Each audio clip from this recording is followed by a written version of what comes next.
Hi. So here I have some magnets. Magnets come in all different shapes and sizes. So you see they all look different. This is called a bar magnet. This is a horseshoe magnet. This is a magnet I would put on my refrigerator. You know, it holds things up. This one is like a handle, has a handle on it. So magnets can come in all different shapes and sizes, but they do the same thing, right? Essentially, they attract things that have iron, cobalt, or steel in them.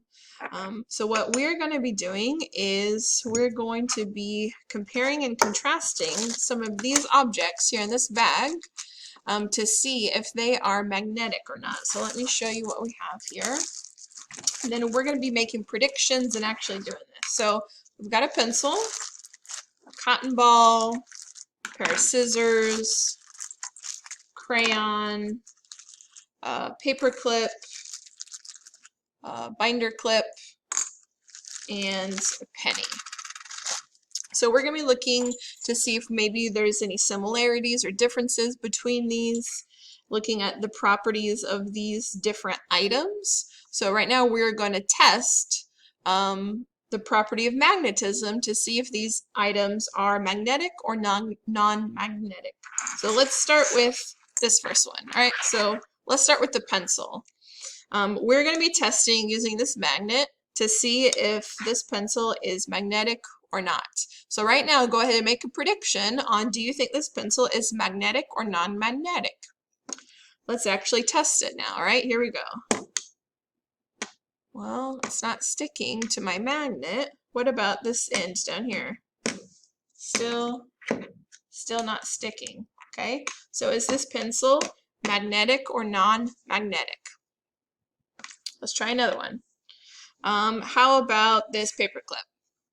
Okay, make a prediction before I use the magnet. Is this paper clip magnetic or non-magnetic? Let's test it. Right? Oh, did you see how that jumped up right away? I didn't even have to touch it, and it was attracted to my magnet. So is this paper clip magnetic or non-magnetic? It's magnetic, right? Look at that.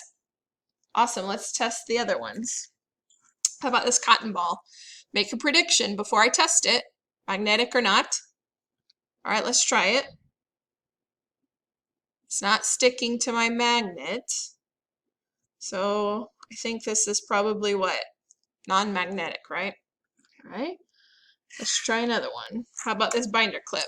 You know, teachers use these to keep their papers put together, all sorts of things. All right, make a prediction, magnetic or non-magnetic. Let's test it. Oh yeah, look, it stuck to my magnet. Yep, I did it a second time, so that means this is magnetic. All right, good to know. How about this crayon? Make a prediction before we test. Now let's test it. Well, it's not sticking. Nope, so that means it's non-magnetic. How about this pair of scissors? Make a prediction, magnetic or not. All right, let's test it. Well, it's not sticking to the handle. Ah, what happened there? Maybe tell someone in your house, what is that? Why is it sticking to this part of the scissors and not the handle part of the scissors? Tell me what you think. And let's do the last one is the penny. Make a prediction, is the penny magnetic or non-magnetic? Let's try it. Oh, it's not sticking.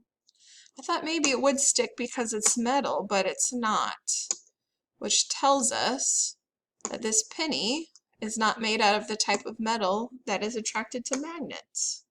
So let's get our items back out here. All of these ones were not magnetic.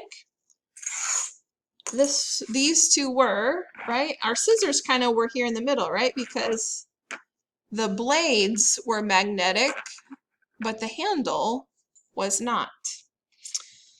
Good predictions, you guys, as we went through those different items.